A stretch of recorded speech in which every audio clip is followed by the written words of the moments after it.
Today, I am facing my biggest fear. And I don't know why I'm so terrified of this concept, but I hate the idea of being followed or feeling like I'm being watched. For whatever reason, I decided that it would be a good idea that today we would watch the scariest, most horrifying stories of people being followed. Scary stories. Apparently these are like actually true stories. Story 1 by Trish. This happened back in 2017 when I was living in St. Petersburg, Florida.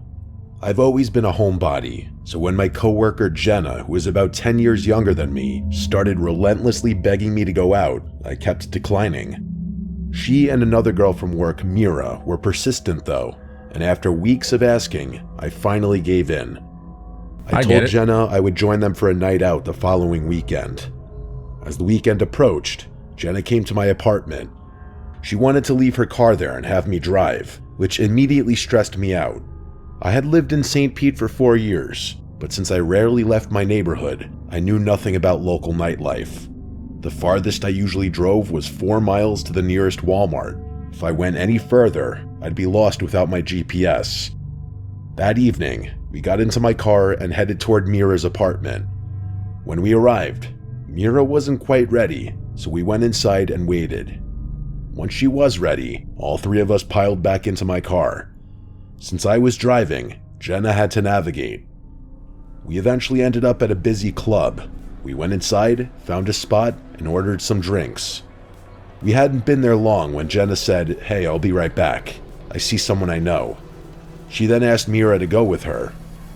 I remember feeling a sharp stab of annoyance. Bro, that actually is really annoying. First of all, as you may or may not know, I'm not a big go-arounder kind of guy. Some people say it's because I have 0 friends. Yeah, that's pretty true. But also, just generally, I would rather go to somebody's house or have people over my house than go out, like, partying. It's just never been my thing, even in, like, high school and college. Hey, this is gonna sound weird, dude. Hang on a minute. I always felt like in those sort of scenarios, there always felt like there was a lot of tension in the air. So I always try to avoid those situations. But this is like insanely annoying because this has happened to me before where friends will beg me to go out. Please, Alec, please. Oh, I want you to come out so bad. It's been so long since you've come out.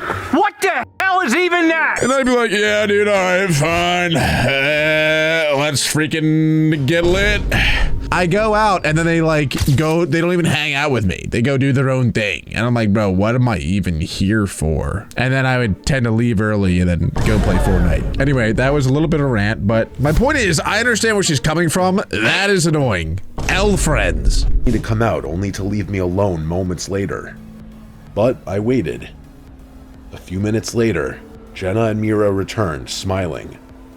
"My friend bought us around," Jenna announced, handing me a glass. Yo, hold on. I trusted her. She was my coworker. Oh no, don't drink I took that. the drink, as they did theirs. I believe Jenna's friend bought us 2 rounds each. It wasn't long after the 3rd drink that something felt terribly wrong. Boy. The room didn't spin, but a wave of thick, unsettling dread washed over me. I turned to Jenna and insisted we have to go now. The next few hours are a blur. I don't remember leaving the club, but apparently we did. The first thing I recall clearly is sitting outside Mira's apartment complex, still in the driver's seat of my car.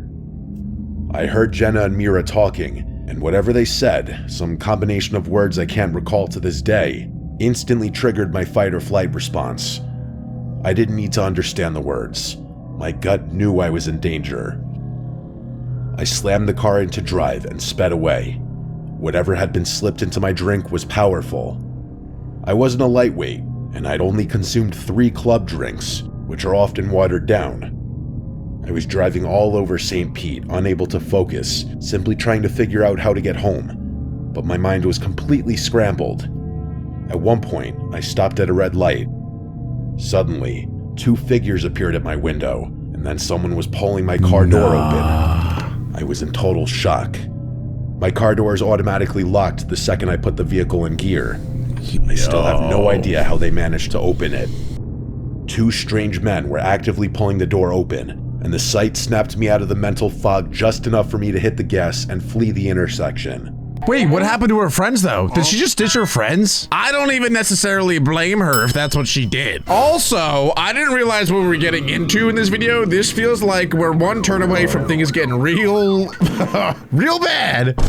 So things might get a little strange today. Sheer terror, the memory vanishes again. The next thing I remember, I was sitting in my car parked near a row of quiet homes.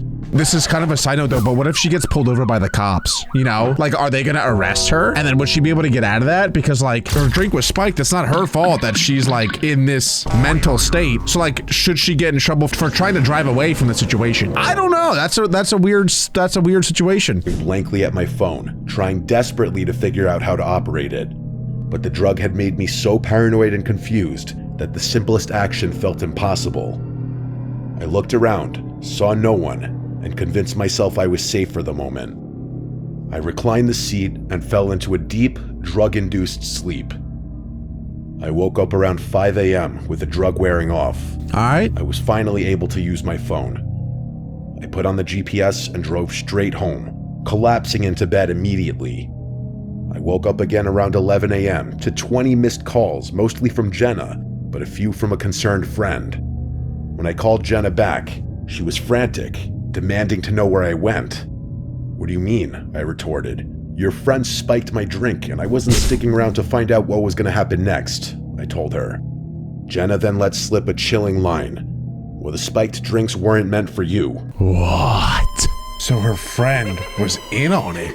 Because obviously her friend knows about the drinks being spiked. Jenna is the one who went to her friends, grabbed the drinks, brought them back and gave them to Trish, and she clearly knew that they were spiked. So like, was the other friend they were with, was that the one who was supposed to drink the spiked drink? And if so, even still, what? So like, my point is, why would they drag someone new out to party with and then spike somebody else's drink that's not that new person? Not that I'm an expert in spiking drinks, okay? That's not For you. That casual admission was all the confirmation I needed that she was involved. She quickly told me that she would stop by later to pick up her vehicle. Before she arrived, the memory of those two guys opening my door returned with jarring clarity. Had it been a hallucination or was it real? I went outside to check my car, and there it was. The plastic casing of my driver's side door handle was completely missing. What? Whoever had been holding onto that handle when I sped away must have ripped it right off.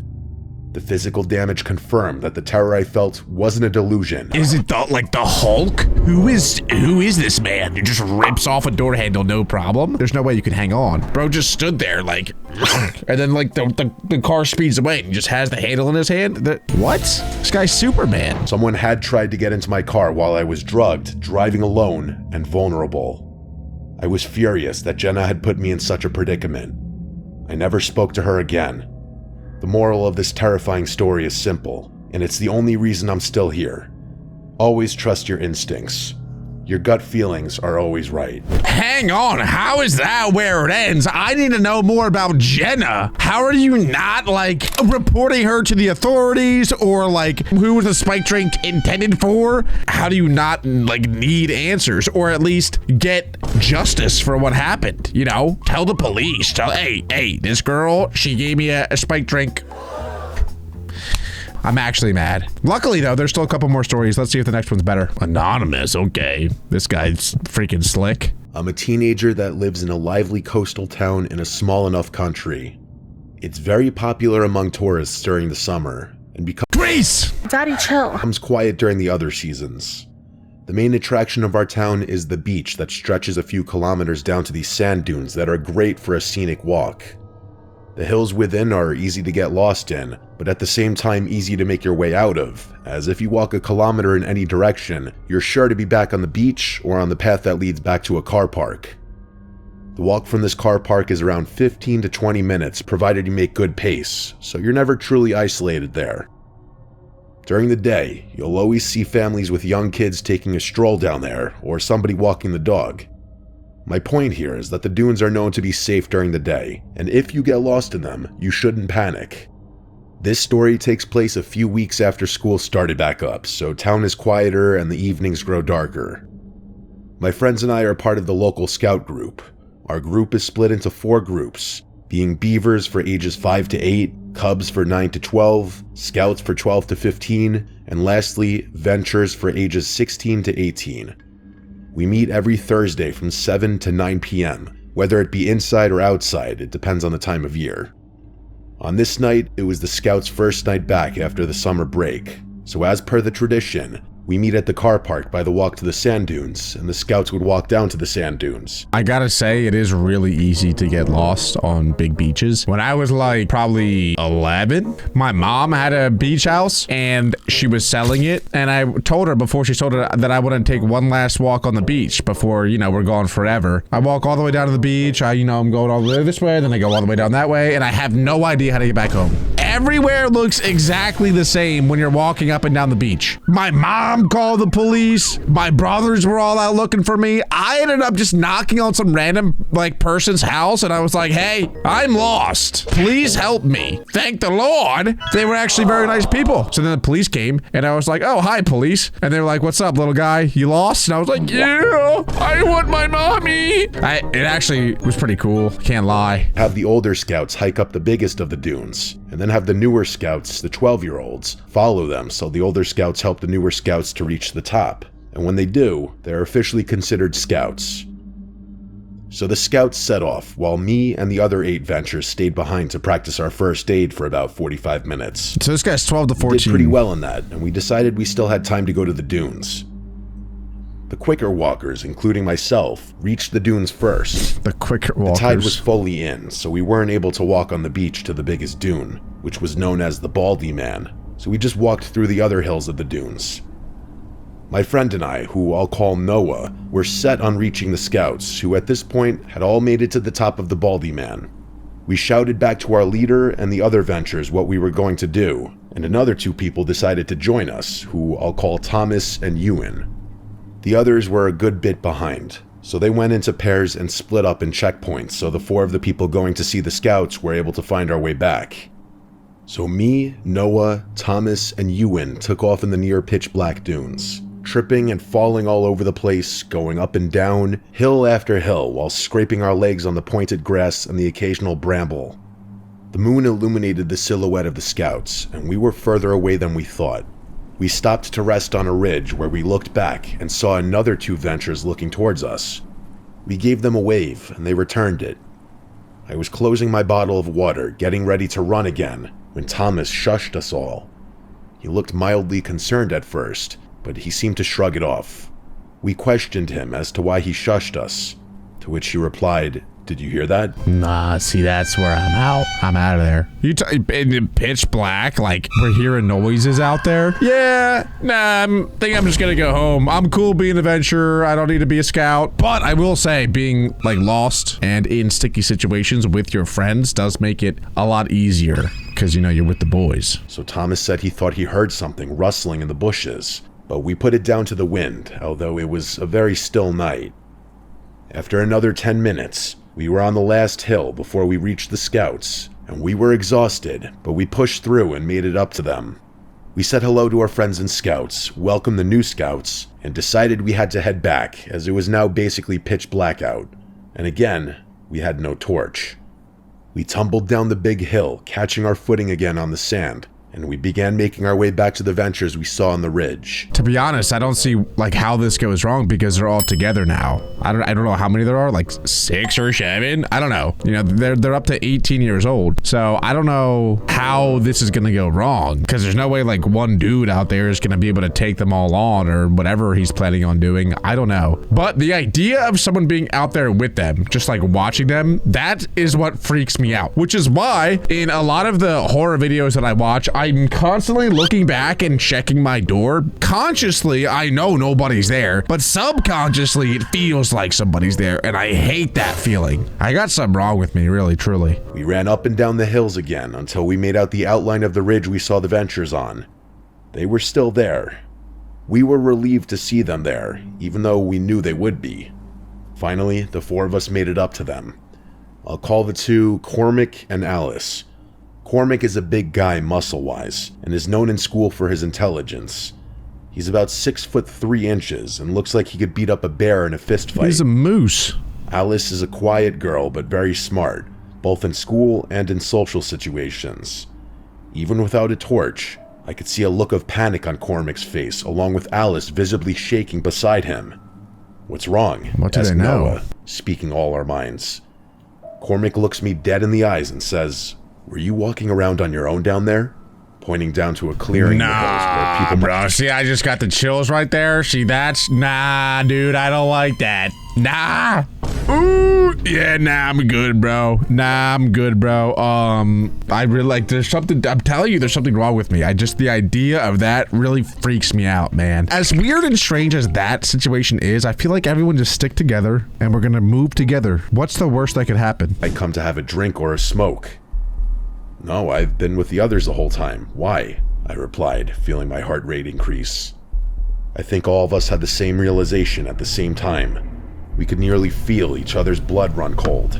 Oh my god. Alice and I saw a man with his hood up, dressed in all black, circling this clearing, obviously avoiding us. "We thought it was you at first, but it was too out of character for you," Cormac said, looking at me.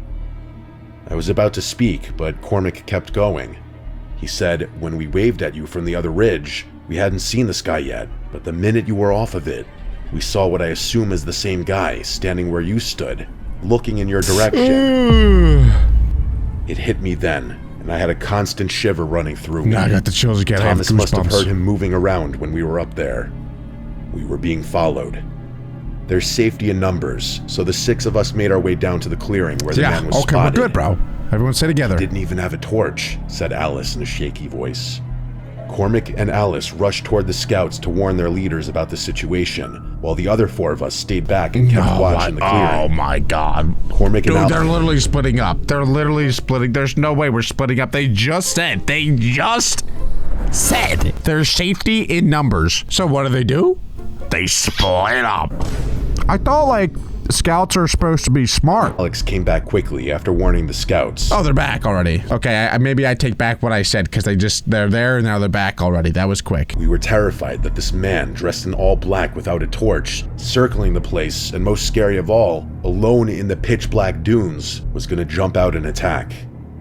Luckily, that never happened. We hurried back to the car park, finding the last 3 venturers along with our leader on the way back, notifying them of the situation. We were nearly out of the dunes when one of the younger scouts let out a scream which prompted all the others to run. Noah and I, leading the walk back, were the ones who rushed to the kid first. The poor child was in tears, and when we asked him what happened, he pointed to my left. Oh! There he was, the same man, standing on a ridge, just looking at us. Noah told everyone to run, as he said he saw a knife in the man's hand. The Ventures all carried the slower children back to the car park, which was safe as far as we assumed. I never saw the man's face, nor do I plan on finding out who it was. The scouts and Ventures were collected by their parents, who I assume all have their versions of the story, but only a handful know the full one. Bro, what is wrong with that dude? What a crazy psychopath. I'm gonna wait for the Boy Scouts in the dead of night in these sand dunes. Like, how do you get to that point in life where that is what you decide to do with your time? Is stab Boy Scouts. It's not funny. It is kind of funny though. But how do you get to that point in life where that is your decision that you're doing? Down the road, there must have been a Boy Scout that did something bad to that man. What they did, I have no idea. Oh, that one freaked me out way more than the first one. Did not like that. What else we got? Last but not least, story 3 by Megan. Is it Megan the Stallion, perhaps? This happened when I was 22 years old. I was working as a bartender at a small dive bar a few blocks from my apartment. By no means a fancy place, just a bunch of locals who would come and get their late night drinks or to watch whatever games were on. I started recognizing regulars pretty quickly, a lot of them older guys. After my shifts, I usually walked home because it was so close, and sometimes I'd have a couple shots with customers near closing time, so driving wasn't smart. The walk only took about 7 minutes, and I had done it so many times that I never really felt scared before. There was one regular who always made me uncomfortable though. His name was Jared. I knew this because of his credit card. He looked to be around his late His name was Jared, and his credit card number was 4666345639492. And I used it to buy this Gucci bag. Sorry, that wasn't even funny. I don't know why I said that. Jared. I knew this because of his credit card. He looked to be around his late 30s, maybe 38. He had thinning hair and always wore the same brown jacket no matter the weather. He never came in with friends. He would sit at the bar alone and try to talk to me the entire time, showing— Yeah, that's sus. That's sus. See me as a grown 6'3", 250 pound, made of pure titanium steel man. Stop the cap. I don't really get spooked too often when I'm out there on the streets, but there are times that I do. I'm gonna be honest, okay? Imagine being like a petite woman who is like way more vulnerable than somebody with my stature. I get it. Hey, if I was a woman, I'd definitely carry pepper spray. And especially if you're a bartender and there's a dude named Jared who comes in with 0 friends and tries chirping at you all night long. I understand that things might get a little weird. no interest in any of the sports games I would be on, but he'd usually be there later in the night anyway. He asked personal questions sometimes, and I always kept my answers short and tried to stay polite because that's part of the job, but I avoided encouraging him. One Friday night, he came in like usual around 10. He nursed 1 beer for almost an hour and just watched me while I worked. Not like he was intensively staring at me the entire time, but I'd catch him shooting constant glances at me and he would look away when I'd notice. Almost every time I walked past, he tried to start a conversation. Near the end of his drink, he asked if I wanted to hang out sometime outside of work. I told him I wasn't interested and that I like to keep my work and personal life separate. His face changed right away. Oh boy. He forced a smile, threw some cash on the bar, and said, "Yeah, whatever." Then he left without tipping, which he had never done before. GG. This guy feels like he would be the kind of guy to like stalk an Instagram model and like try to message them and like donate a bunch of money to them and literally go bankrupt trying to connect with that lady. Because I've heard a lot of stories of that happening. I've never done that. I've never subscribed to anything. I'm just saying that Jared feels like the kind of guy who would do that. I remember feeling relieved he was gone, but also a little uneasy about how fast his—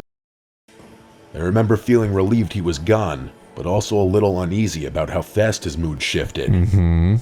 My shift ended at midnight. The other bartender came in to take over, and I counted my tips, grabbed my hoodie, and headed out the front door.